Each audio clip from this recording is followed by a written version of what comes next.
Kathryn Cooper's alarm went off at 4:30 in the morning, the same as it had every day for the past 2 years. She slapped the button on her phone, silencing the shrill beeping, and lay in the darkness of her studio apartment for exactly 10 seconds.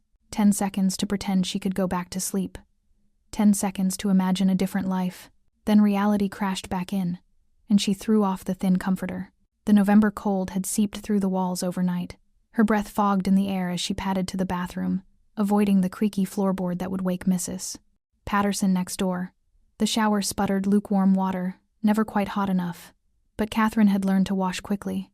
3 minutes, in and out. Before we jump back in, tell us where you're tuning in from. And if this story touches you, make sure you're subscribed because tomorrow, I've saved something extra special for you. She dressed in the dark, black slacks that were starting to wear thin at the knees, white button-down shirt, pressed last night because she couldn't afford to look anything less than perfect. Her reflection in the cracked mirror showed a 25-year-old woman who looked tired beyond her years. Dark circles under brown eyes that used to sparkle, hair pulled back into a sleek bun that took 15 minutes to perfect because natural hair demanded respect, even when nothing else in her life did. Her mother's medication bottles lined the counter. Kathryn counted them automatically. 12 pills a day, $470 a month, even with insurance. Insurance that barely covered anything. She left a note on the small kitchen table. "Morning, Mama. Took your blood pressure medicine. Don't forget the others at noon. Love you." Her mother was still asleep in the bedroom. The only bedroom. Which meant Kathryn had been sleeping on the pull-out couch for 18 months. Chronic heart failure didn't care about personal space or privacy. It just took and took and took. Kathryn grabbed her coat, thin and inadequate against the New York winter, and stepped into the hallway. The building smelled like old cooking oil and mildew. Graffiti covered the walls that the landlord never bothered to paint over. 3 flights down, past the broken elevator, past the apartment, where someone was already screaming at 4:45 in the morning. The street was empty except for a homeless man huddled in the doorway of the bodega. Kathryn slipped him the granola bar she'd saved from yesterday. He nodded without speaking. Some mornings, he was the only person who saw her before the sun came up. The subway rumbled beneath the city, carrying her from the Bronx to Manhattan, from poverty to wealth, from invisible to necessary. She dozed, standing up, practiced at sleeping in stolen moments, and jerked awake at her stop. Luminaire. The restaurant's name glowed in elegant gold script above the entrance. Kathryn had worked there for 11 months, serving people who spent more on a single meal than she made in a week. She entered through the service entrance in the alley, past dumpsters and delivery trucks, into the fluorescent-lit kitchen. "You're early." Chef Antoine didn't look up from his prep station, already working on tonight's amuse-bouche. Traffic was light. A lie. She was always early. Early meant she could review the specials, check her section, make sure everything was perfect before the managers arrived. The morning prep shift paid $9 an hour. She polished silverware until it gleamed, folded napkins into intricate designs, arranged flowers in crystal vases, mindless work that let her thoughts wander to dangerous places, like the acceptance letter from Columbia's MBA program, still tucked in her dresser drawer, like tuition she'd never afford, like dreams that felt more impossible every day. Richard, the day manager, appeared at 10 o'clock sharp. His eyes swept over her with the usual disapproval. Always looking for something wrong. "You're on the evening shift tonight." Section 3. VIP reservations coming in. Her heart sank. Evening shift meant she'd miss her second job at the coffee shop. Miss $70 in tips she desperately needed. "But you didn't say no at Luminaire. You smiled and said thank you for the opportunity." "Of course. Thank you." "And Kathryn?" Richard stepped closer, voice dropping. "Mr. Whitmore specifically requested your section. He's bringing clients. Important clients. Do not embarrass this establishment." Charles Whitmore, venture capitalist, regular customer. The kind of man who snapped his fingers at servers and complained about everything just to watch people scramble. Kathryn had served him twice before. Both times, he'd left exactly 10% and made comments about her exotic appearance that made her skin crawl. "I'll provide excellent service as always," she said, voice steady. Richard's eyes narrowed. "See that you do." The hours between prep shift and evening service dragged. Kathryn called her mother during her break, listened to her try to hide how much pain she was in, promised to bring home groceries even though she wasn't sure how she'd pay for them. She ate the staff meal, bland pasta that she forced down because she didn't know when she'd eat again. She changed into her evening uniform, black dress that hugged her curves in a way that made her feel exposed but was required by the dress code. 5:30. Doors opened. The restaurant transformed from an empty space into a glittering stage. Crystal chandeliers cast warm light over white tablecloths. The scent of expensive perfume and aged wine filled the air. Classical music played softly from hidden speakers, and the customers arrived. Manhattan's elite, tech CEOs and hedge fund managers, women in designer dresses that cost more than Kathryn's annual rent, men in suits tailored to perfection, wearing watches that could pay for her mother's medical bills 10 times over. Kathryn moved between tables like a ghost, invisible until needed. She smiled until her cheeks ached, refilled water glasses before they were half empty, anticipated needs before they were voiced. The perfect server. The invisible woman. Charles Whitmore arrived at 7:15 with 4 other men, all white, all wealthy, all with that particular brand of arrogance that came from never being told no. "Good evening, Mr. Whitmore." Kathryn appeared at the table, notepad ready. "Welcome back to Luminaire. Can I start you gentlemen with something to drink?" Whitmore didn't look up from his phone. "Champagne, the Cristal, and make sure it's properly chilled this time. Last visit, it was practically room temperature." A lie. She'd served it at exactly 42 degrees. She'd checked twice. "Of course, sir. I'll bring it right out." The evening descended into familiar rhythm. Open bottles with practiced precision. Serve appetizers, clear plates, describe entrees in detail. Smile through dismissive waves and interruptions. Pretend she didn't hear the comment one of Whitmore's companions made about her legs. Pretend she didn't notice hands that lingered too long when she set down plates. This was survival. This was rent and medicine and keeping her mother alive. This was the price of existing in a world that saw her as decoration, not human. At 8:45, everything went wrong. Kathryn was pouring wine, a 2015 Bordeaux that cost $300 a bottle, when Whitmore suddenly jerked his arm. The glass tipped, spilling deep red liquid across the white tablecloth and onto his lap. "Jesus Christ!" He shot to his feet, wine dripping from his expensive slacks. "Look what you did!" Kathryn's stomach dropped. "Sir, I'm so sorry, let me—" "You dumped an entire glass of wine on me." His voice rose, cutting through the gentle murmur of conversation. Heads turned. The restaurant's ambient noise died. "I'll get towels immediately, sir. I don't want towels. I want you to take responsibility for your incompetence." But he had moved his arm deliberately. She'd seen it. The way he'd shifted just as she poured, creating the spill. This was intentional, a game, entertainment for his companions, who watched with amused smirks. Richard appeared instantly, his face already red with fury. "Mr. Whitmore, I sincerely apologize. Your server just ruined a $1,500 suit." Whitmore's voice carried across the dining room. Other servers had stopped working. Other customers were staring. "I expect her to apologize. Properly, of course." Richard turned to Kathryn, eyes blazing with warning. "Apologize to Mr. Whitmore." "I sincerely apologize, Mr. Whitmore." Kathryn forced the words out. "It was entirely my fault. Please let me." "On your knees." The words hung in the air like poison. Kathryn's breath stopped. "Excuse me?" "You heard me." Whitmore pointed at the marble floor. "Get on your knees and apologize like you mean it. Maybe then I won't sue this establishment for hiring incompetent staff." The entire restaurant had gone silent. Kathryn could feel dozens of eyes on her, could feel the weight of judgment, of expectation, of power dynamics that had existed long before she was born and would exist long after. Richard's hand gripped her elbow. "Kathryn, do what Mr. Whitmore is asking." She looked at the floor, at the spot where this man wanted her to kneel, to humiliate herself for his entertainment, to perform subjugation for a lie they both knew he'd created. Every part of her screamed to comply. She needed this job, needed the money, needed to survive. What was pride compared to her mother's medication? What was dignity compared to rent? But somewhere deeper, something else spoke. The voice of her grandmother, who'd marched in Selma. The voice of her father, who'd told her to stand tall even when the world wanted her small. The voice of every ancestor who'd refused to bow. "No." The word came out quiet but clear. Whitmore's eyes widened. "What did you just say?" "I won't kneel." Kathryn lifted her chin, meeting his gaze directly. "I didn't spill the wine." "You moved your arm deliberately, and I won't humiliate myself for your entertainment." Richard's grip tightened painfully. "Kathryn!" "Then you're fired." Whitmore's smile was cruel. "And you'll be paying for my suit. $1,500, plus the wine you wasted. That's another $300. $1,800 total. $1,800.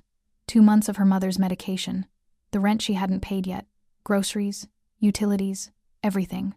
Kathryn felt tears burning behind her eyes but refused to let them fall. She wouldn't give him that satisfaction.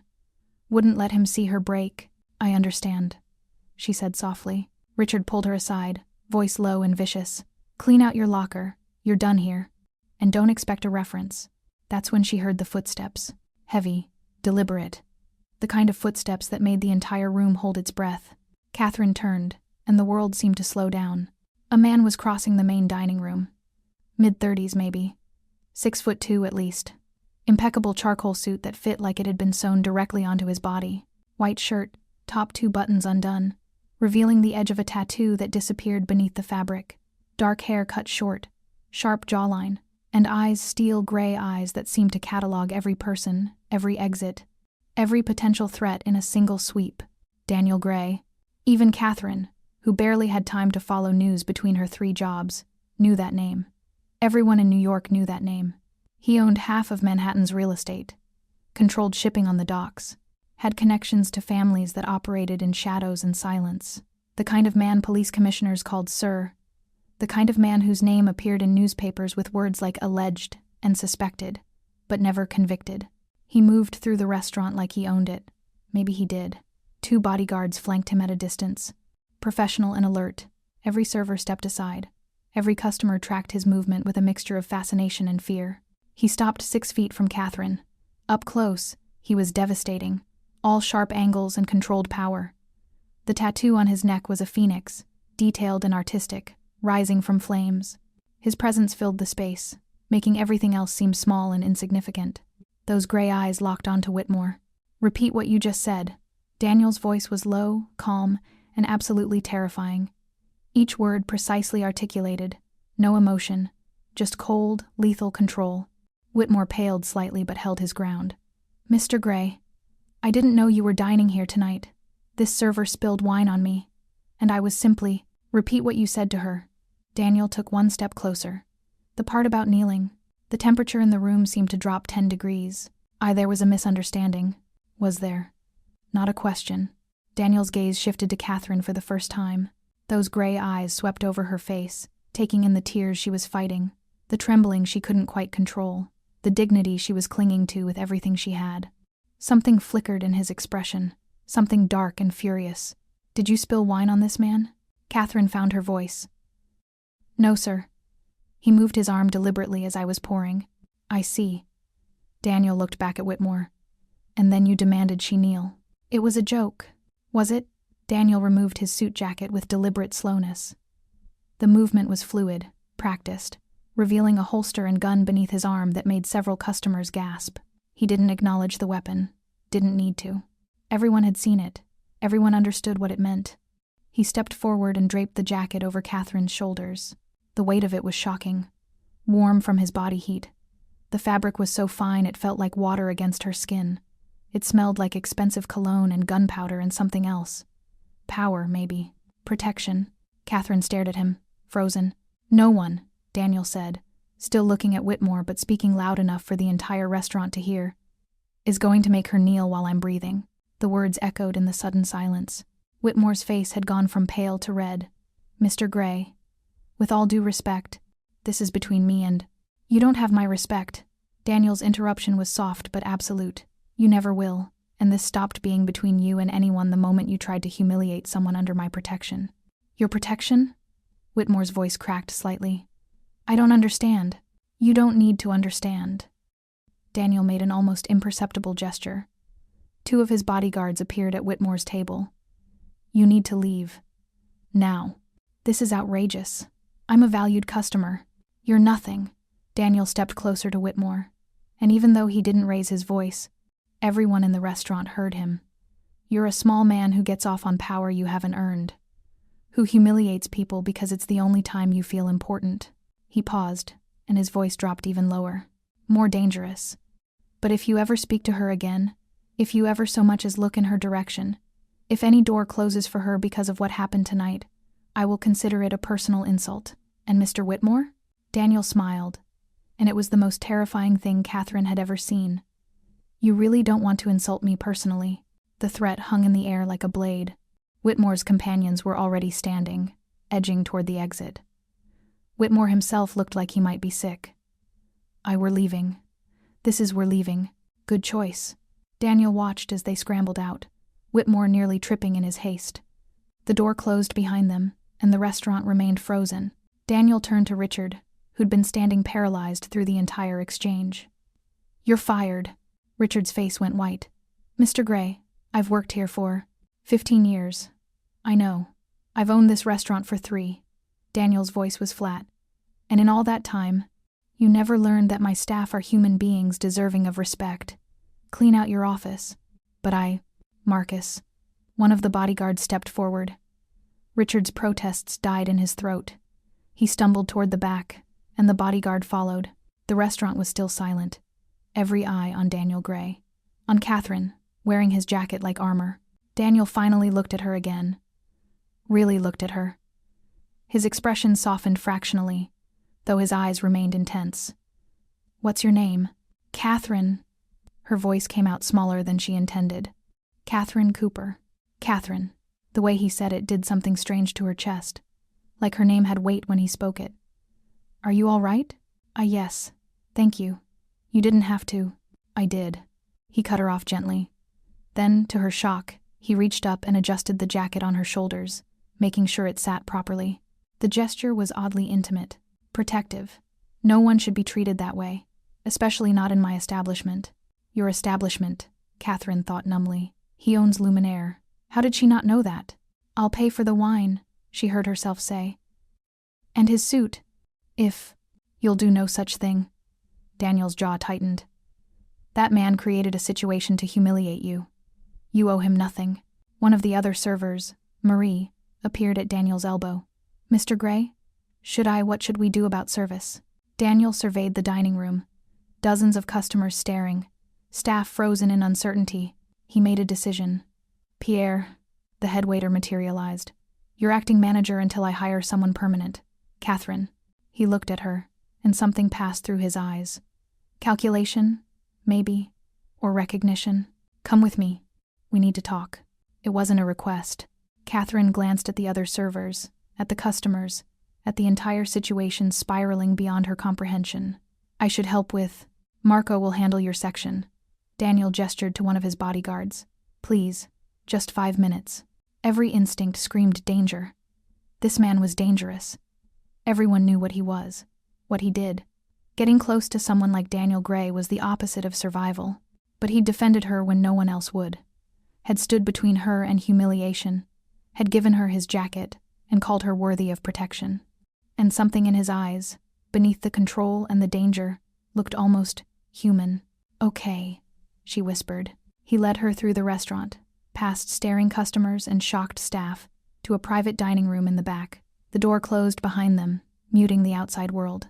Kathryn stood in the center of the room, still wearing his jacket, trembling with adrenaline and confusion and something else she couldn't name. Daniel Gray poured 2 glasses of water from the crystal pitcher on the sideboard. Handed her one. Drink, you're shaking. She took the glass with both hands. Sipped carefully. The water was ice cold, and helped clear her head slightly. How long have you worked here? Daniel asked. 11 months. And Richard has been your manager that entire time? Yes. Daniel's jaw clenched. Has he treated you well? The question was so absurd, Kathryn almost laughed. He tolerates me because I'm good at my job. I see. Daniel leaned against the table, arms crossed. Even in that casual pose, he radiated controlled power. And what happened tonight has something like that happened before? Kathryn hesitated. Not exactly like that. But customers sometimes. She trailed off. How did you explain to someone who commanded respect simply by existing what it was like to be constantly diminished? Sometimes what? They test you, she said quietly. They want to see how much you'll take, how far they can push before you break. And you don't break. I can't afford to. Something shifted in his expression. Understanding, maybe. How much does Richard pay you? $15 an hour plus tips. And you have other jobs. Not a question. Somehow, he already knew. 2 others. Coffee shop and weekend catering. My mother is sick. Medical bills are. She stopped. Why was she telling him this? I'm sorry. You don't need to hear about my problems. Kathryn. He said her name again, and it sent a shiver down her spine. I'm going to make you an offer. I want you to listen carefully before you respond. Her heart started racing. What kind of offer? I'm firing Richard tonight. I need someone to manage this restaurant. Someone who understands hospitality, who treats people with respect, who won't tolerate what happened tonight. He paused. I want that person to be you. Kathryn's glass nearly slipped from her hands. Me? I'm a server. I don't have management experience. You have something better. Daniel straightened, taking a step toward her.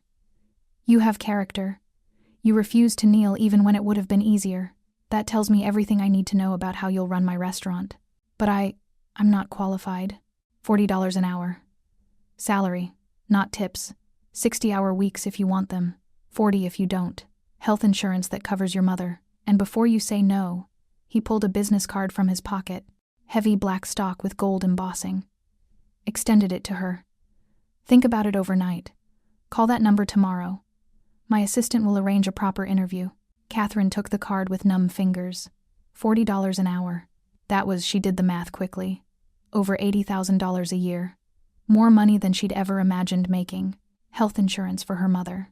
Real health insurance, not the barely there coverage that left them drowning in bills. Why? The word burst out. Why are you doing this? You don't know me. Daniel studied her for a long moment. The intensity of his gaze was almost physical. Because I see you, Kathryn Cooper. And what I see is someone who deserves better than the world has given her so far. He reached out slowly, giving her time to pull away. When she didn't, he gently took the jacket from her shoulders. The loss of its weight felt like exposure. Go home, he said softly. Think about my offer. And Kathryn? He folded the jacket over his arm. You were right not to kneel. Never let anyone make you smaller than you are. Before she could respond, he opened the door. Marco will drive you home. It's late. I can take the subway. It's late, he repeated, voice leaving no room for argument. And you've had a difficult evening. My driver will take you. He walked her to the service entrance, where a black SUV was already waiting. Marco opened the rear door. Kathryn climbed in, feeling like she'd stepped into someone else's life. Daniel leaned down, one hand on the doorframe. Think about it, he said. Then softer. You're safe now. I promise. The door closed. The SUV pulled away from Luminaire, carrying her through the Manhattan streets toward the Bronx, toward her cramped apartment and her sick mother and her impossible life. Kathryn looked at the business card in her hand, at the phone number that could change everything, at the choice she hadn't expected to have, and she thought about gray eyes that had seen her when everyone else looked through her, about a jacket that had felt like protection, about a man who'd defended her dignity when he had no reason to care. Daniel Gray was dangerous. Everyone knew that. Getting close to him was probably the worst decision she could make, but $40 an hour was survival. Was her mother's medication. Was a future that didn't involve working herself to death. The SUV crossed into the Bronx. Her neighborhood looked smaller somehow, more desperate, like she was seeing it from the outside for the first time. Marco pulled up in front of her building. Miss Cooper. She climbed out, legs unsteady. Thank you. He nodded once, professional and distant, then drove away. Kathryn stood on the sidewalk in the cold November night, holding a business card that weighed more than paper should, and made a decision. Tomorrow, she'd call that number. Tomorrow, she'd take the interview. Tomorrow, she'd step into Daniel Gray's world and hope she didn't lose herself in the process. Tonight, she'd tell her mother they were going to be okay. For the first time in 2 years, Kathryn believed it might actually be true. Kathryn didn't sleep. She lay on the pull-out couch, staring at the water-stained ceiling, turning Daniel Gray's business card over and over in her hands. The embossed lettering caught the streetlight filtering through her thin curtains. Just a phone number, no name, no company. Like his identity was so well known it didn't need explanation. At 3 a.m, she gave up on sleep and made coffee. The ancient percolator sputtered and hissed, filling the apartment with bitter warmth. She sat at the small kitchen table, the same table where she'd eaten breakfast as a child, where her father had helped her with homework before the heart attack took him, where her mother now sorted pills into daily organizers because her hands shook too much to open bottles. The card sat between her and her cold mug. $40 an hour. Health insurance. A way out of the hole that had been swallowing her since her father died and left them with nothing but debt and grief. But Daniel Gray wasn't offering charity. Men like him didn't do anything without expecting something in return. What did he really want from her? Baby? Her mother's voice came from the bedroom, thick with sleep and pain. You're up early. Kathryn quickly tucked the card into her pocket. Just couldn't sleep, Mama. Go back to bed. But Eleanor Cooper shuffled into the kitchen, her quilted robe wrapped tight against the cold. At 58, she looked 70. Heart failure had aged her a decade in 2 years, stealing her strength, her color, her future. She lowered herself into a chair with a grimace. Something happened. I can see it on your face. Kathryn had never been able to lie to her mother. I got fired last night. The words came out flat. Eleanor's hand flew to her chest. Oh, baby, what happened? So Kathryn told her. About Whitmore, about the wine, about being told to kneel on the marble floor like some kind of she couldn't even finish the thought. Eleanor's eyes filled with tears. You told him no. I told him no. Good. Eleanor reached across the table, gripping Kathryn's hand with fingers that trembled. Your grandmother didn't march across that bridge in Alabama so her granddaughter could kneel for some fool's entertainment. You did right, baby. Even if, her voice cracked, even if we can't afford right anymore. Mama, I know how much you needed that job. I know what my medicine costs. I know what you sacrifice. Stop. Kathryn squeezed her mother's hand. There's more to the story. She pulled out the card, told her about Daniel Gray, about the jacket and the protection and the job offer that seemed too good to be true. Eleanor studied the card, then her daughter's face. Daniel Gray. I've heard that name. Everyone's heard that name. Not for good reasons. No, Kathryn admitted. Not for good reasons. Eleanor was quiet for a long moment. Then, what does your gut tell you? Kathryn closed her eyes, remembering gray eyes that had seen her, really seen her. That he's dangerous. That getting close to him is probably the worst decision I could make. She paused. And that he's the first person in 2 years who treated me like I was worth protecting. Then you call that number. Eleanor pushed the card back across the table. Not for the money. Not for me. You call because a woman should know her worth. And if this man sees it, maybe he deserves the chance to prove he's more than his reputation. Mama, if something happened to you because I made the wrong choice. Baby. Eleanor's voice was firm despite her weakness. I'm dying either way. These medicines just slow it down. But you? You're 25 years old with a degree you can't use and dreams you've put on hold for me. If this man is offering you a chance at something better, you take it. You take it and you don't look back. Kathryn felt tears burning. You're not dying, don't say that. We don't lie to each other. Eleanor smiled sadly. We never have. So I'm telling you the truth. Call that number. Take the interview. And if Daniel Gray turns out to be everything people say he is, you walk away. But give him the chance first. At 9 o'clock, after her mother had gone back to bed, and Kathryn had showered and changed into the only professional outfit she owned, navy slacks and a cream blouse that had seen better days, she dialed the number. It rang once. Gray Enterprises. A woman's voice, crisp and professional. Kathryn's throat went dry. My name is Kathryn Cooper. Mr. Gray asked me to call about. Miss Cooper, we've been expecting your call. The warmth in the woman's voice was unexpected. Mr. Gray would like to meet with you this afternoon. Are you available at 2? This afternoon. Today. No time to prepare or research or talk herself out of it. Yes, Kathryn heard herself say. I'm available. Excellent. The address is 432 Park Avenue, 15th floor. Security will be expecting you. And Miss Cooper? Dress is business casual. Mr. Gray wants you comfortable. The call ended before Kathryn could respond. She stared at her phone. This was really happening. In 5 hours, she'd be sitting across from Daniel Gray, discussing a job she wasn't qualified for, stepping into a world she didn't understand. The coffee shop called at 9:30. Jerry, her manager there, sounded irritated. Kathryn, where are you? Your shift started at 9. I'm sorry, Jerry, I can't come in today. I have an interview. An interview? You're quitting? She hadn't thought that far ahead. But standing in her cramped apartment, looking at the life she'd been trapped in for 2 years, Kathryn felt something shift. Maybe. I don't know yet. Well, if you're not here in 30 minutes, don't bother coming back. The line went dead. One bridge burned. No going back now. Kathryn spent the next 3 hours researching Daniel Gray. What she found made her stomach clench. Daniel Gray, 34, CEO of Gray Enterprises. Holdings in real estate, shipping, hospitality, and construction. Net worth estimated at $700 million, though no one knew for sure. Charities he supported, politicians he funded, businesses he owned. And beneath the legitimate surface, shadows. Connections to the Moretti family, one of New York's oldest organized crime syndicates. Allegations of money laundering that never stuck. Associates who disappeared when they became liabilities. A reputation for absolute control and zero tolerance for betrayal. The photos showed a man who looked like he'd been carved from stone. Gray eyes that revealed nothing. Expensive suits that couldn't quite hide the danger underneath. In every image, people around him looked wary, respectful, afraid. This was who had defended her last night. Who had draped his jacket over her shoulders and promised she was safe. Kathryn closed her laptop and got dressed. 432 Park Avenue was a tower of glass and steel that pierced the Manhattan skyline. The lobby was all marble and modern art, the kind of space designed to make visitors feel small and insignificant. Kathryn approached the security desk, acutely aware of her worn shoes and outdated purse. "I have an appointment with Mr. Gray. Kathryn Cooper." The guard checked his tablet, then nodded. 15th floor. Elevator on the right. The elevator was glass-walled, offering a view of the city as it climbed.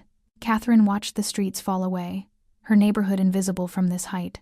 Up here, poverty didn't exist. Struggle was something that happened to other people. The doors opened directly into Gray Enterprises. The reception area was stunning. Floor-to-ceiling windows, sleek furniture, abstract sculptures that probably cost more than her apartment building. A receptionist sat behind a curved desk, perfectly composed in designer clothes. "Miss Cooper," she smiled, standing. "Mr. Gray is expecting you. This way, please." They walked down a hallway lined with contemporary art. Through glass walls, Kathryn could see offices where people worked at computers, made phone calls, moved with purpose. Everyone looked expensive, polished, like they belonged in this rarefied air. The receptionist stopped at a large door, knocked once. "Miss Cooper is here, sir. Send her in." That voice, low and controlled, sending a shiver down Kathryn's spine. The door opened. Daniel Gray's office was massive. Corner space with windows on 2 walls, offering panoramic views of Manhattan. A desk that looked hand-carved from a single piece of wood. Leather furniture arranged in a seating area. More art on the walls, though Kathryn suspected these pieces were chosen for meaning, not just value. Daniel stood by the windows, silhouetted against the afternoon light. He'd removed his suit jacket, revealing a white shirt with sleeves rolled to his elbows. The phoenix tattoo was more visible now. Flames licking up his neck, wings spreading across his collarbone. He turned as she entered, and Kathryn's breath caught. In the restaurant, he'd been intimidating. Here, in his element, he was devastating. All that controlled power focused entirely on her. "Kathryn." He moved toward her, hand extended. "Thank you for coming." She shook his hand, feeling calluses that shouldn't exist on a billionaire CEO. His grip was firm but careful, like he was aware of his strength and consciously tempering it. "Thank you for the opportunity, Mr. Gray." "Daniel." He released her hand, gesturing to the seating area. "Please, sit. Can I get you something? Water? Coffee?" Water would be nice. He poured from a crystal pitcher, handed her the glass, then sat across from her. Close enough to be intimate, far enough to be professional. Everything calculated. "How's your mother?" he asked. Kathryn blinked. Excuse me? You mentioned last night that she was sick. I wanted to make sure she's all right." "You remember that?" "I remember everything you said." His gray eyes held hers. "Is she all right?" "As well as can be expected. Heart failure. It's chronic." Daniel nodded slowly. "My father died of a heart attack when I was 16. Dropped dead at his desk. No warning." His voice was flat, emotionless, but something flickered in his eyes. Old pain, carefully controlled. "I understand what it's like to watch someone you love struggle to breathe."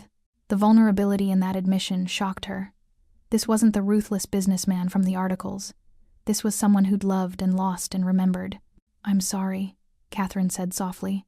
"So am I. Which is why I meant what I said about insurance. If you take this job, your mother gets the best care available. Specialists at Mount Sinai. Experimental treatments if she qualifies. Whatever she needs. If you're hooked on this story, make sure to subscribe and turn on notifications so you never miss an upload. Your support means everything and helps me bring you more emotional stories like this one. Why? The question burst out before she could stop it. You don't know me. Why would you do that? Daniel leaned back, studying her. Do you know what I saw last night, Kathryn? She shook her head. I saw a woman who refused to compromise her dignity even when it would have been easier, who stood up to power she couldn't match, and accepted the consequences without flinching. He paused. Do you know how rare that is? In my world, everyone has a price. Everyone can be bought, or threatened, or broken. But you? A faint smile touched his lips. You told a man to go to hell and meant it. I told him I wouldn't kneel. Same thing. Daniel's smile widened fractionally. And it told me you have integrity. Strength. The ability to lead without compromising your values. Those are qualities I need in someone running my restaurant. But I'm not.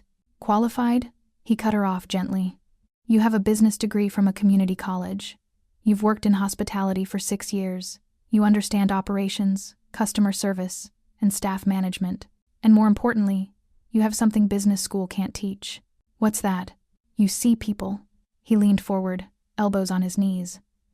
You see them as human beings, not resources or obstacles or entertainment. That's what Luminaire needs. What I need. Kathryn's heart was racing. This felt too big, too fast. And if I fail, then you fail. Daniel's voice was matter of fact. I don't expect perfection. I expect effort and honesty. Give me those, and we'll figure out the rest together. Together? I'm not offering you a job and disappearing, Kathryn. I'll be there, teaching you what you need to know, supporting you when problems arise. This is a partnership, not abandonment. She looked at him. Really looked at him. Trying to see past the expensive clothes and the power and the danger. Trying to understand what he actually wanted from her. People will talk, she said quietly. They'll say I slept my way into this position, that I don't deserve it. Let them talk. It doesn't bother you? Why would it? Daniel's expression hardened. I know the truth. You know the truth. Anyone who matters will see the quality of your work. The rest? He shrugged. Their opinions are irrelevant. Easy for him to say. He wasn't a black woman being handed a position she wasn't qualified for by a powerful white man. The optics alone were. I know what you're thinking, Daniel said softly. And you're right. The optics are complicated. People will make assumptions. Will question whether you earned this, or if I gave it to you for other reasons. Then why? Because their racism and sexism aren't your problem to solve. You do the work. You prove yourself through results. And anyone who can't see past their prejudices, his voice dropped to something dangerous. They won't be welcome at Luminaire. Kathryn sat back, overwhelmed. This is insane. Probably, I should say no. Probably. Daniel smiled, and it transformed his face. Made him look younger, more human. But you won't. Why not? Because you need this as much as I need you. He stood, moved to his desk, and pulled out a folder, handed it to her. Employment contract, salary, benefits, expectations. Take it home. Read it carefully. If you have questions, call me. If you want a lawyer to review it, I'll pay for that. Kathryn opened the folder with trembling hands. The first page made her eyes widen. Salary, $85,000 annually. Health insurance, comprehensive family coverage through Mount Sinai. Signing bonus, $10,000. She looked up at him, speechless. The signing bonus is to help with any immediate expenses, Daniel explained. Your mother's medication, rent, whatever you need. It's yours regardless of whether you stay past the probationary period. This is too much. This is what the position is worth. What you're worth. He moved back to stand in front of her. I'm not doing you a favor, Kathryn. I'm making a business decision. You have the qualities I need. I'm offering you market value for those qualities. She stood, clutching the folder like a lifeline. I need to think about this. Of course. Take the weekend. Call me Monday with your decision. He walked her to the door, then paused. And Kathryn? Last night, when you refused to kneel, that wasn't just dignity. That was power. You stood up to someone who had every advantage and made him blink. Don't ever underestimate what that means. In the elevator, Kathryn finally let herself breathe. The folder felt heavy in her hands. Real. She opened it again, just to make sure she hadn't imagined the numbers. $85,000. Her mother's care covered. A future that didn't involve killing herself across 3 jobs. And Daniel Gray. Dangerous, powerful, impossible Daniel Gray, who'd defended her and offered her a chance she'd never expected. The elevator reached the lobby. Kathryn stepped out into the fading afternoon light, and her phone rang. Unknown number. Hello? Kathryn Cooper? A man's voice. Rough. Unfamiliar. Yes. Who is this? Someone who knows you, met with Daniel Gray today. Someone who wants to give you some advice. A pause. Stay away from him. He's dangerous. People around him get hurt. Her heart stopped. Who is this? A friend. Take the warning seriously. Gray might seem like your savior, but he'll destroy you. They all do. The line went dead. Kathryn stood on the sidewalk, phone pressed to her ear, suddenly aware of how exposed she was. How many people were walking past? How many could be watching? Her phone rang again immediately. She nearly dropped it. Miss Cooper. Marco's voice. Mr. Gray asked me to drive you home. I'm parked on the corner of Park and 57th. How did you... Mr. Gray wanted to make sure you got home safely. I've been waiting. Of course he had. Daniel Gray thought of everything. Kathryn walked to the SUV, climbed into the familiar leather interior, and tried to stop shaking. Are you all right, miss? Marco's eyes found hers in the rearview mirror. Someone just called me. Told me to stay away from Daniel Gray. Marco's expression didn't change, but his hands tightened on the wheel. Not exactly. They said he was dangerous, that people around him get hurt. I see. Marco pulled into traffic. Miss Cooper, may I speak honestly? Please. Mr. Gray is dangerous. Anyone who tells you otherwise is lying. He operates in a world where violence is currency, and loyalty is the only thing that matters. Marco met her eyes in the mirror. But he's also the most protective man I've ever met. Once he decides someone is his to protect, nothing and no one can touch them. And he's decided that about me? Last night, he told Whitmore that you were under his protection. In our world, that's a blood oath. It means if anyone hurts you, they answer to him personally. Kathryn's mouth went dry. I didn't ask for that. You didn't have to. He chose it the moment he put his jacket on your shoulders. Marco's voice was quiet but firm. That phone call you received? Whoever made it knows you're protected now. They're trying to scare you away before you get too close. Why would someone want that? Because Daniel Gray caring about someone makes them a weakness, and his enemies will do anything to exploit weakness. They drove in silence for several blocks. Then Kathryn asked the question burning in her chest. Is he what people say he is? Marco was quiet for a long moment. What people say is that he's the head of the Moretti organization, that he controls half of Manhattan's underground economy, that he's killed men who betrayed him. He paused. I can't confirm or deny those things. What I can tell you is that in 10 years of working for him, I've never seen him hurt someone who didn't deserve it, never seen him break a promise, never seen him abandon someone under his protection. That doesn't make him a good man. No, Marco agreed, but it makes him an honorable one. In his world, that's as close to good as you get. The SUV pulled up to Kathryn's building. Marco got out, opened her door, scanned the street with professional thoroughness. Miss Cooper. He handed her a card, different from Daniel's. This one had a phone number and one word, emergency. If anyone threatens you again, you call that number immediately, day or night. Don't hesitate. Kathryn took the card with numb fingers. Thank you. Mr. Gray's orders. But something in Marco's expression suggested he agreed with those orders. She climbed the stairs to her apartment, the folder and the emergency card burning in her purse. Inside, her mother was watching television, and Kathryn collapsed onto the couch beside her. How did it go? Eleanor asked. Kathryn told her everything. The office, the offer, the warning call, Marco's words. Eleanor was quiet for a long time. Then, do you trust him, Daniel Gray? I don't know him well enough to trust him. That's not what I asked. Your gut, baby. What does it tell you? Kathryn closed her eyes, remembering gray eyes that had seen her worth. A jacket that had felt like protection. A man who'd defended her without asking anything in return. It tells me he's dangerous.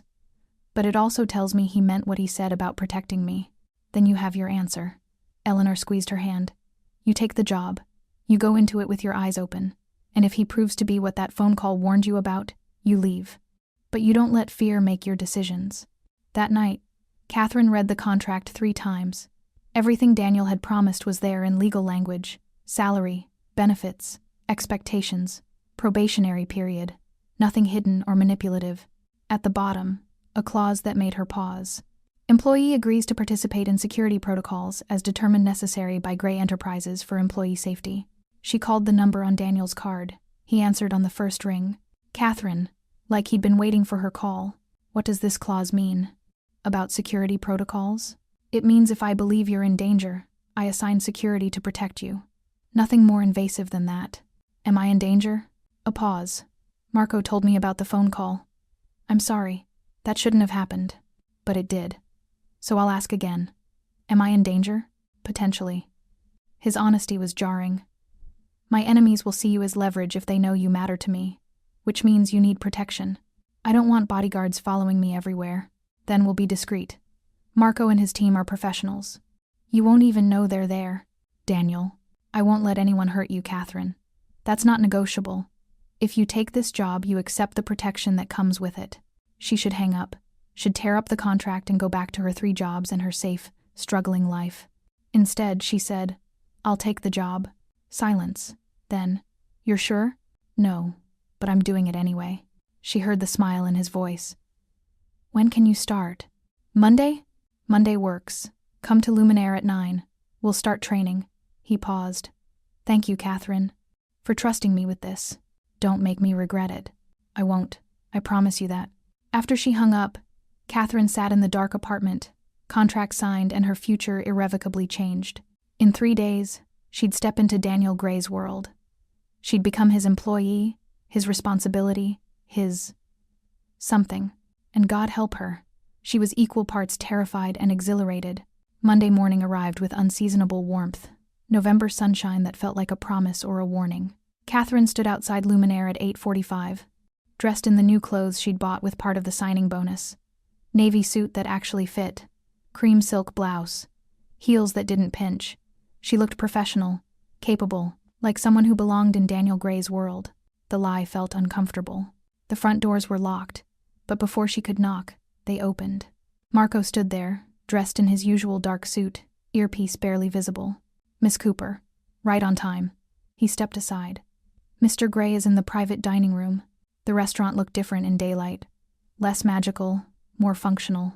Staff was already working servers, setting tables, kitchen prep in full swing, the head chef reviewing menus with focused intensity. They all looked up when Kathryn entered. Whispers followed her across the dining room. That's her, the waitress Gray promoted. I heard she. Kathryn lifted her chin and kept walking. Let them talk. She'd prove herself through work, just like Daniel said. The private dining room was bathed in morning light. Daniel stood at the table, papers spread across the surface, phone pressed to his ear. He was speaking Italian, voice sharp with authority.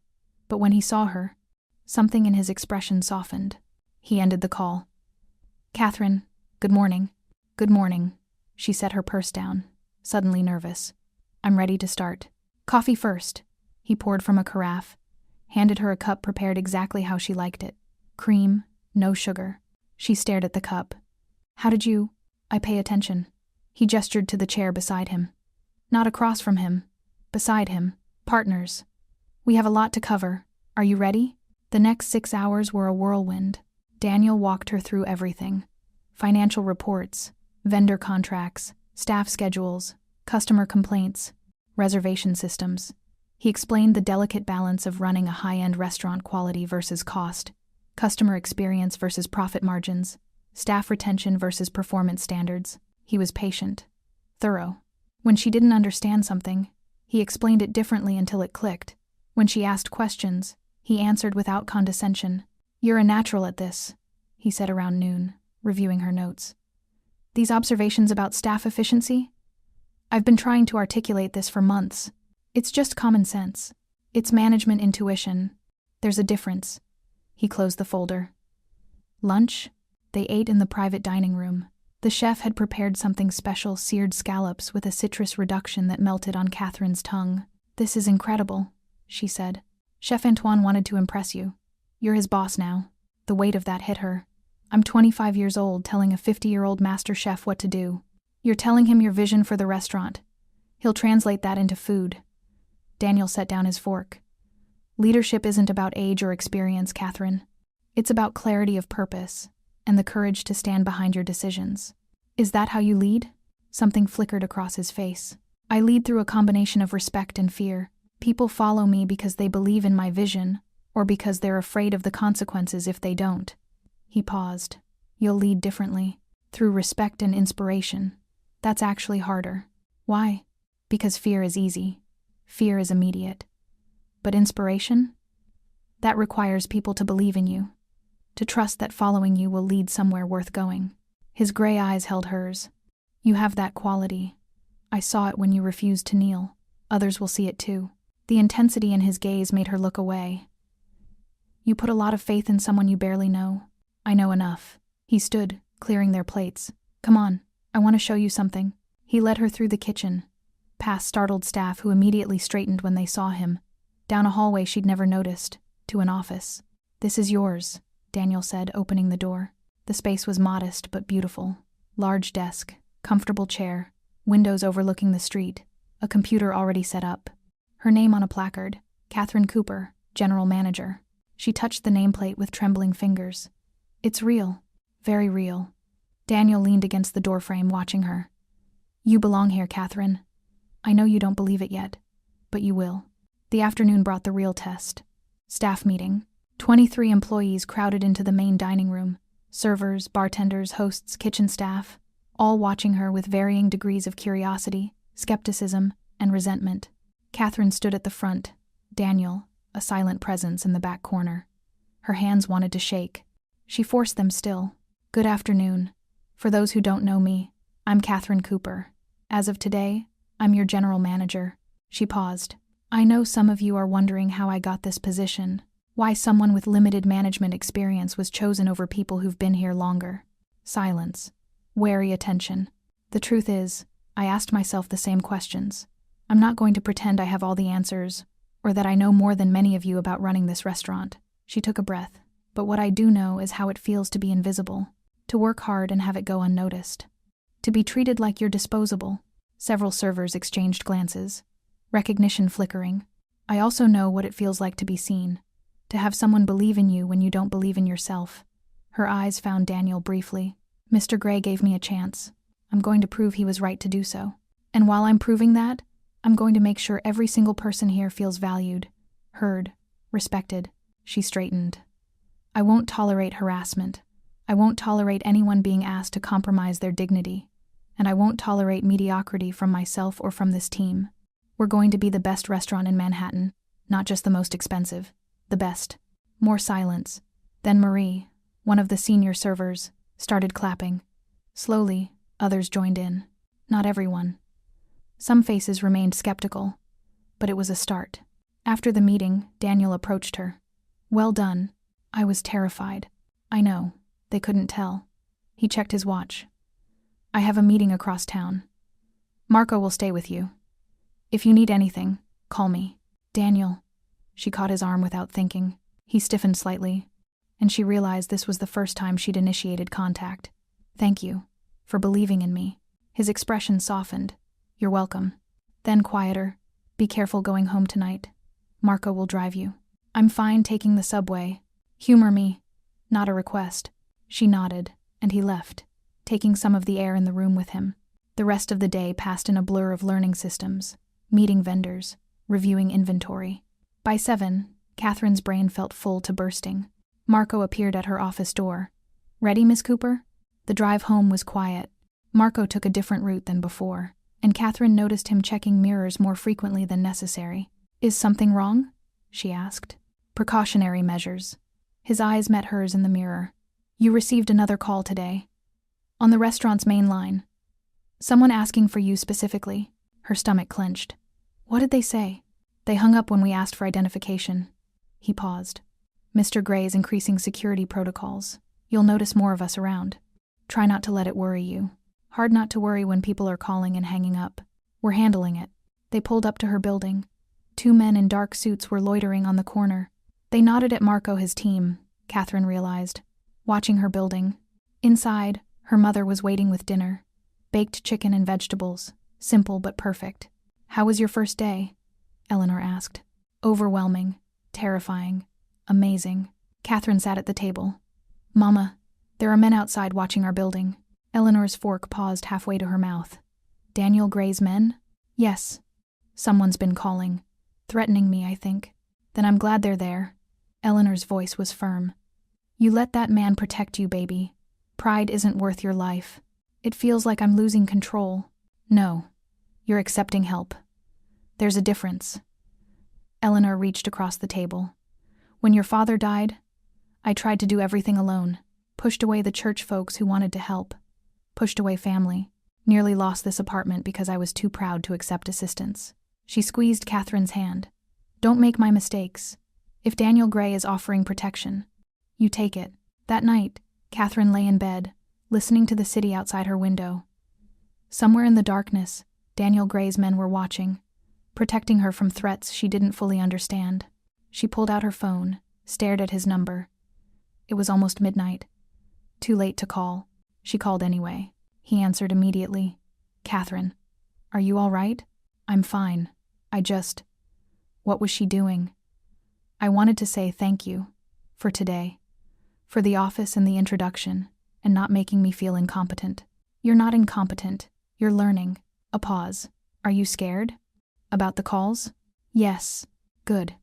Fear makes you careful. Just don't let it paralyze you. She heard movement on his end, like he was walking. I have people looking into who's making the calls. We'll find them. And then what? Then I'll make sure they understand that bothering you has consequences. The quiet menace in his voice should have frightened her. Instead, she felt safer. Daniel, what am I to you? Really? Long silence. Then, I don't know yet, but you're important. That's all that matters right now. Important enough to assign bodyguards?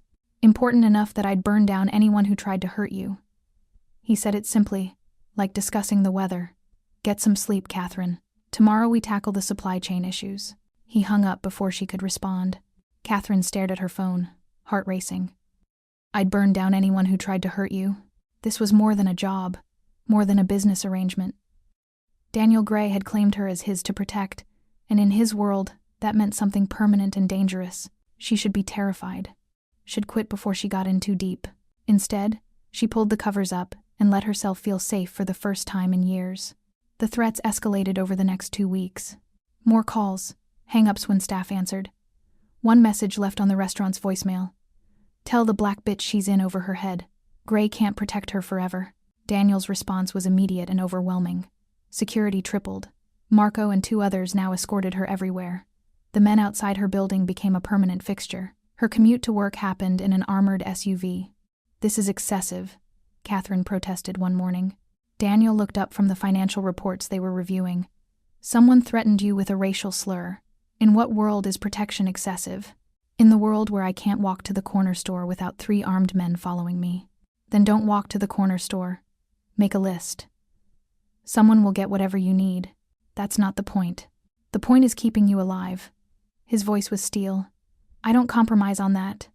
Ever. They stared at each other across the desk. Kathryn saw the immovable wall she was hitting. Daniel Gray didn't negotiate when it came to safety. Fine, she said finally. But I'm not a prisoner. You're protected. There's a difference. He stood, moving around the desk to stand in front of her, close enough that she could smell his cologne. I know this is hard. I know it feels like I'm taking away your freedom. But Kathryn, his voice softened, I need you to trust me, just for a little while, until we identify the threat. And if you can't identify it, then the protection stays permanent. No apology in his voice. She should argue, should demand her independence. Instead, she found herself nodding. Okay? Something shifted in his expression. Relief, maybe. Thank you. The restaurant was thriving under her management. Reservations were up 20%. Staff morale had improved dramatically. Reviews praised the elevated service and attention to detail. Kathryn had implemented new training programs, streamlined the reservation system, and personally resolved customer complaints that used to escalate. She was good at this. Really good. You're a natural, Daniel said one evening, reviewing the monthly numbers. They were in his office at Gray Enterprises, working late. Luminaire's revenue is up 35% since you started. That's the staff. They're incredible. The The staff is following your leadership. He closed the laptop, leaning back in his chair. You've transformed that restaurant in 6 weeks, Kathryn. Do you understand how rare that is? I'm just doing my job.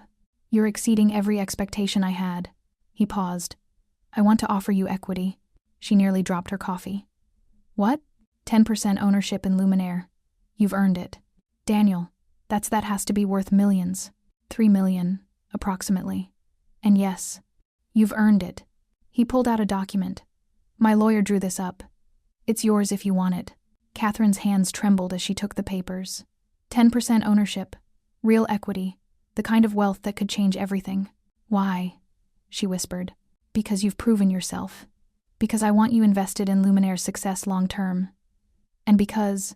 He stopped, jaw tightening. Because what? Because I'm trying to give you security that doesn't depend on me. His eyes met hers. If something happens to me, you're protected. The equity is yours regardless. No one can take it away. Fear spiked through her. Why would something happen to you? My world is dangerous. You know that. He stood, moving to the windows. I have enemies, Kathryn. People who would love to see me dead. I've been lucky so far, but luck doesn't last forever. She set down the papers, crossed to stand beside him. The Manhattan skyline glittered below them, a city of light and shadow. Is that what the threats against me are about? Your enemies trying to hurt you? Probably. Then maybe I should quit. Walk away before... No. He turned to face her, and the intensity in his eyes stole her breath. You don't get to quit. You don't get to run, because my life is complicated. Daniel, I need you. The words came out raw, honest.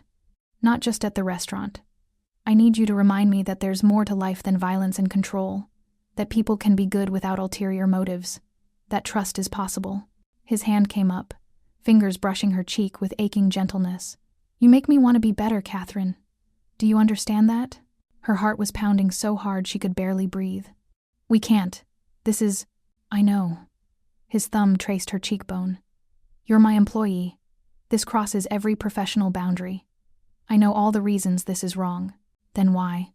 Because I'm falling in love with you. The confession hung between them, and I can't seem to stop. Kathryn closed her eyes, feeling the warmth of his hand against her skin. This was dangerous. Impossible. Everything she should avoid. I think I'm falling for you too, she whispered. And it terrifies me. Good. His forehead rested against hers. We should both be terrified. They stood like that, breathing the same air, balanced on the edge of something that could destroy them both. Then Daniel's phone rang. He pulled back, checking the screen. Whatever he saw there made his entire body tense. I have to take this. He stepped away, answering in Italian. Kathryn watched his expression shift from concern to fury to something cold and lethal. When he ended the call, he looked at her with eyes gone flat. Marco's taking you home. Now. What happened? Someone firebombed one of my warehouses. 3 men are dead. His voice was emotionless, professional. The man who'd just confessed his feelings had disappeared behind walls of ice. This is a message, a declaration of war. Against who? Against me. Which means against anyone I care about. He moved to his desk, already making calls, organizing responses. You're not going to the restaurant tomorrow. You're staying home with full security detail until I handle this. Daniel, you can't just... I can, and I will. He looked at her, and for the first time, she saw the true danger beneath his controlled exterior. This was the man people feared, the one who killed his enemies and slept soundly after. This is my world, Kathryn. Violence and retaliation and blood. I tried to keep you separate from it, but I can't anymore. So you're going to go home, lock your doors, and let my men protect you while I burn down whoever did this. Fear, and something else, something that felt disturbingly like arousal, flooded through her. What are you going to do? Whatever's necessary. He crossed to her, gripped her shoulders. Promise me you'll stay inside. Promise me you won't take risks. I promise. Good. He kissed her forehead, quick and fierce. Marco. The bodyguard appeared instantly. Sir? Take her home. Full detail. No one gets within 50 feet of her building. Understood. Kathryn found herself being ushered out. Daniel already on another call, his voice sharp with command. In the elevator, she turned to Marco. What's happening? Really? War, Marco said simply. The Calabrese family has been pushing into Mr. Gray's territory for months. This is their move. They're trying to provoke him into making a mistake. And will he? Mr. Gray doesn't make mistakes. He makes examples. The cold certainty in Marco's voice sent chills down her spine. At her building, security had tripled. Men on every corner, watching every approach. Inside, her mother was already worried. "Baby, what's happening? These men won't let me go to my doctor's appointment." "It's okay, Mama. It's just a precaution." Kathryn hugged her mother, feeling her frailty. "There's some trouble with Daniel's business. He wants to make sure we're safe." Eleanor pulled back, studying her daughter's face. "You're in love with him, Mama. I can see it. The way you say his name. The way you defend him." Eleanor's expression was worried. "Be careful, baby. Men like that, their love is dangerous." "I know." "Do you?" "Because I see you falling, and I'm scared of what happens when you hit the ground." Kathryn had no answer for that. She spent that night pacing her apartment, watching news reports about a warehouse fire in Red Hook. 3 dead, cause under investigation. No mention of Daniel Gray, but she knew he was connected somehow. Her phone rang at 2 a.m. "Daniel, are you safe?" His voice was rough, exhausted. "Yes. Are you?" "For now." A pause. "I found who's been threatening you." Her heart stopped. "Who?" "Marcus Calabrese. Younger son of the family trying to push me out. He thought scaring you would make me distracted. Vulnerable. Was he right? About me being distracted?" "Yes." "About me being vulnerable?" Daniel's voice dropped to something lethal. "He's going to learn the difference between vulnerability and rage." "Daniel, what are you going to do?" "What I should have done weeks ago. End this." "That sounds like—" "Don't ask questions you don't want answered, Kathryn." His voice gentled. "I need you to stay safe while I handle this. Can you do that for me?" "How long?" "A few days, maybe a week. Then it'll be over." "And after it's over?" Silence. "Then, after we figure out what this is between us. If you still want to." "Why wouldn't I?" "Because you'll know what I am, what I'm capable of, and you might not be able to look at me the same way." She should be horrified, should tell him to stop, to find another way. Instead, she said, "Do what you need to do. I'll be here when you get back." "Kathryn, I mean it. I'm not running, not from this, not from you." She heard him exhale, a sound that might have been relief or resignation. "I don't deserve you." "Probably not. But you have me anyway." After they hung up, Kathryn stood at her window, watching the men who guarded her building. Somewhere in the city, Daniel Gray was waging war, making choices she couldn't stomach but understood were necessary in his world, and she was waiting for him to come back to her. 3 days later, the news reported a massive fire at a Calabrese shipping facility. 7 dead, Marcus Calabrese among them. Kathryn watched the report with numb horror. 7 men, dead because of a war she'd become part of. Her phone stayed silent. On the 4th day, Eleanor collapsed. Kathryn found her on the bathroom floor, barely conscious, lips blue. She screamed for Marco, who materialized instantly. Within minutes, they were in the SUV racing to Mount Sinai. The emergency room was chaos. Doctors rushing, machines beeping. Kathryn pushed aside while they worked on her mother. "Acute heart failure," a doctor finally told her. "We need to perform emergency surgery. There's an experimental procedure." "Do it." Kathryn didn't hesitate. "Do whatever saves her. It's expensive, even with insurance." "I don't care about the cost. Save her." They wheeled Eleanor away, and Kathryn collapsed in the waiting room. Marco stood guard while she cried into her hands. Her phone rang. "Daniel. Marco told me. I'm on my way." "You don't have to." "I'm on my way," he repeated, and hung up. He arrived 20 minutes later, still wearing clothes stained with something dark. Blood, maybe. He crossed the waiting room in 3 strides and pulled her into his arms. Kathryn broke. All the fear, the stress, the impossible weight of everything came pouring out. She sobbed into his chest while he held her, one hand stroking her hair, murmuring words she couldn't understand but felt in her bones. "She'll be okay," he said finally. "The best cardiac surgeon in New York is operating. I made sure of it." "How did you—" "I called while I was driving. He owes me a favor." Daniel pulled back enough to look at her face. "Your mother is going to survive this, Kathryn. I promise you that." "You can't promise that. Watch me." The surgery took 8 hours. Kathryn dozed against Daniel's shoulder while he made quiet phone calls. arranged things she couldn't follow, kept vigil with her. Finally, the surgeon emerged. The procedure was successful. Mrs. Cooper is stable. With the new medication protocol and follow-up treatments, her prognosis is good. Kathryn's knees buckled. Daniel caught her, held her upright. Can she see her? In a few hours. She needs rest first. After the doctor left, Kathryn turned in Daniel's arms, really looked at him for the first time. The exhaustion in his eyes. The blood, definitely blood on his sleeve. The weight he carried like armor. You killed them, she whispered. The Calabrese family. You killed them all. Not all. Just the ones responsible for the threats. For the warehouse. For thinking they could hurt you and not face consequences. His eyes searched hers. Does that change things? She should say yes. Should be horrified. Should run. No, she heard herself say. It doesn't change anything. Kathryn, you protected me. Protected my mother. Did what you had to do in a world I don't understand.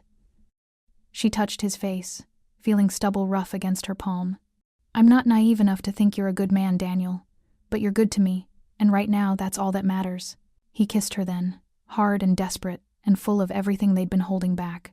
She kissed him back, tasting exhaustion and violence, and something that felt terrifyingly like love. When they broke apart, both breathing hard, Daniel rested his forehead against hers. I can't offer you a normal life. I don't want normal. I want real. This is as real as it gets. His arms tightened around her. My world is dangerous. People will always be trying to hurt me, which means they'll try to hurt you. I can protect you, but I can't promise it'll always be enough. Then we'll protect each other. He pulled back, studying her face. You're sure? Because once we do this, once we make this real, there's no going back. Kathryn thought about the last 6 weeks, about a man who'd defended her when no one else would, who'd given her opportunities she'd never dreamed of, who'd held her through the worst night of her life and promised her mother would survive. She thought about gray eyes that saw her worth, about protection that felt like claiming, about a love that was dangerous and impossible and absolutely real. I'm sure, she said. Daniel kissed her again, softer this time. A promise, a beginning. When Eleanor woke up hours later, weak but alive, she found her daughter and Daniel Gray sitting beside her bed, holding hands. Mama, Kathryn said, tears streaming down her face. You're okay, baby. Eleanor's voice was barely a whisper. She looked at Daniel, at their joined hands, and smiled weakly. You chose him. I chose him. Good. Eleanor's eyes closed again. About time somebody in this family chose love over fear. 2 months later, Kathryn stood in the penthouse Daniel had moved them into. Her mother needed better care, better space, and he'd refused to take no for an answer. The view stretched across Manhattan. A city that had once seemed impossible now spread beneath her like a kingdom. Daniel came up behind her, arms wrapping around her waist. What are you thinking? That 6 months ago, I was a waitress working 3 jobs. Now I'm part owner of a restaurant, living in a penthouse, dating a man who terrifies half of New York. Dating. He laughed against her neck. That's one way to put it. What would you call it? He turned her in his arms, gray eyes serious. I'd call it the best decision I ever made. Putting that jacket on your shoulders and telling the world you were mine to protect. I'm not yours, she said automatically, but smiled. I'm my own. You're your own, he agreed. And you chose to be mine anyway. That makes it even better. He was right. Kathryn had chosen this. Chosen him. Chosen a life that was dangerous and complicated and absolutely nothing like what she'd planned. But standing in Daniel Gray's arms, watching the sun set over the city they'd both conquered in different ways, she couldn't imagine being anywhere else. I love you, she said. I love you too. He kissed her, gentle and sure. My Kathryn, who refused to kneel and changed my entire world. She smiled against his lips. You're Kathryn. Who's going to keep you honest and make sure you remember there's more to life than business and war?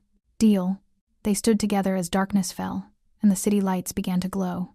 2 people from different worlds who'd found each other in the most unlikely way, who'd chosen love despite the danger, who'd built something real from a moment of protection and defiance. Kathryn Cooper had started as a waitress who refused to kneel. She'd ended up as a woman who stood tall beside a dangerous man and made him want to be better. And that, she thought, was the best revenge against everyone who'd ever tried to make her small. Up next, you've got 2 more standout stories right on your screen. If this one hits the mark, you won't want to pass these up. Just click and check them out. And don't forget to like, subscribe, and turn on the notification bell so you don't miss any upload from us.